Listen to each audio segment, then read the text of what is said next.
Welcome to The Explainer. Today, we're digging into a story you think you know, but trust me, we're going to look at it through a whole new lens.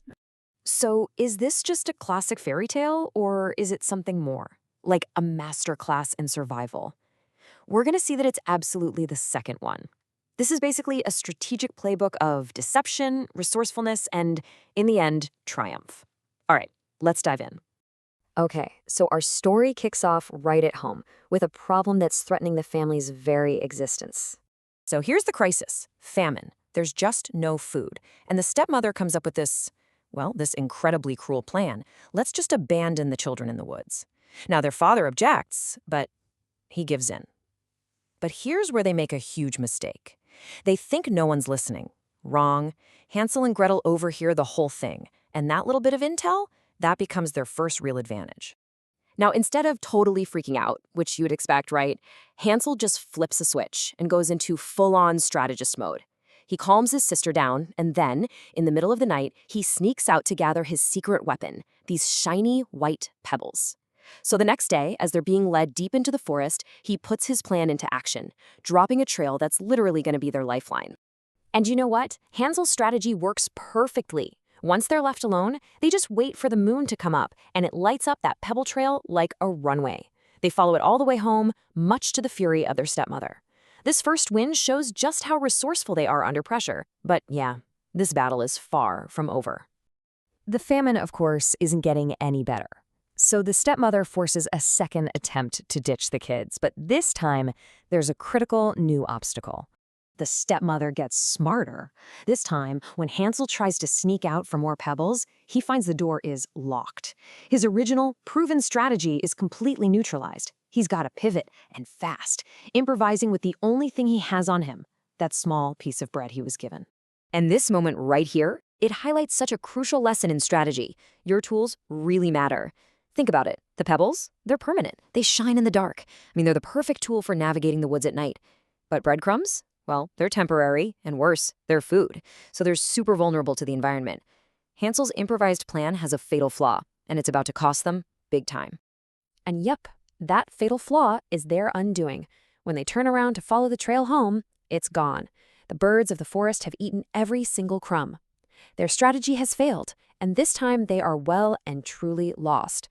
For 3 days, they just wander, getting more and more desperate, until they start following a little white dove, hoping it leads them to safety.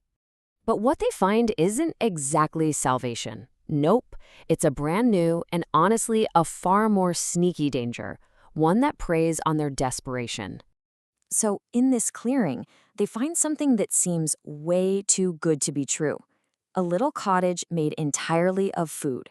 We're talking walls of bread, a roof made of cake, and windows of pure sugar. For 2 starving kids, this isn't just a house. It looks like an absolute miracle. And right here, we see the story's main theme.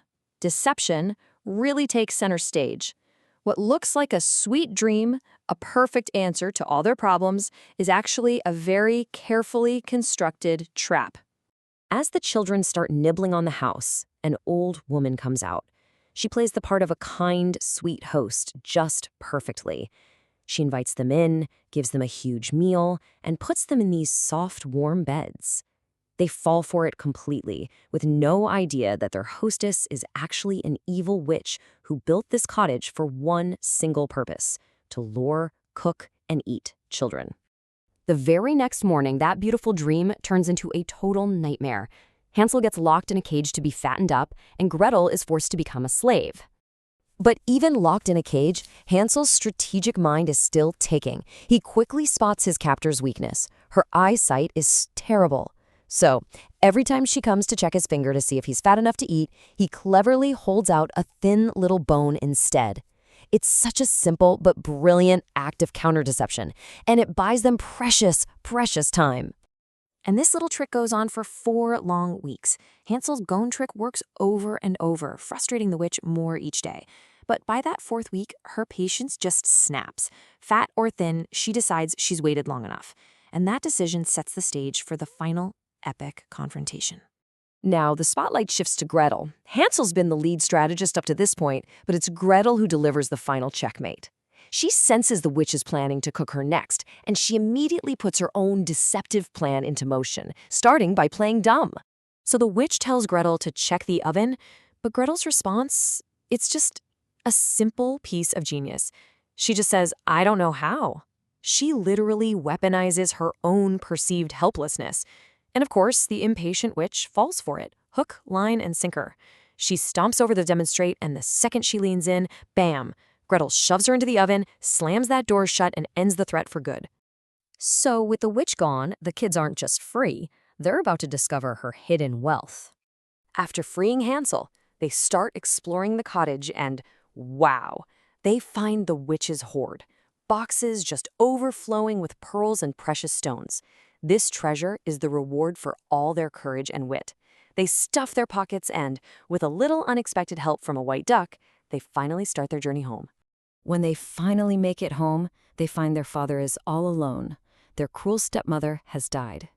He's been racked with guilt over his part in abandoning them, and he's just overjoyed to see them alive and well. And this is the ultimate payoff. With the witch's treasure, the very problem that started this whole nightmare, poverty, is solved. Forever. Their family is put back together, and their courage and clever thinking have completely transformed their future. They literally turn terror into treasure. So what's the real lesson here? Is it just, don't trust strangers? Or is it something bigger, that even the smallest strategists can win the biggest battles? It really makes you think, doesn't it? When you're faced with just overwhelming odds, it's not about strength, it's about strategy. And that is what can lead to victory. Thanks for watching this explainer.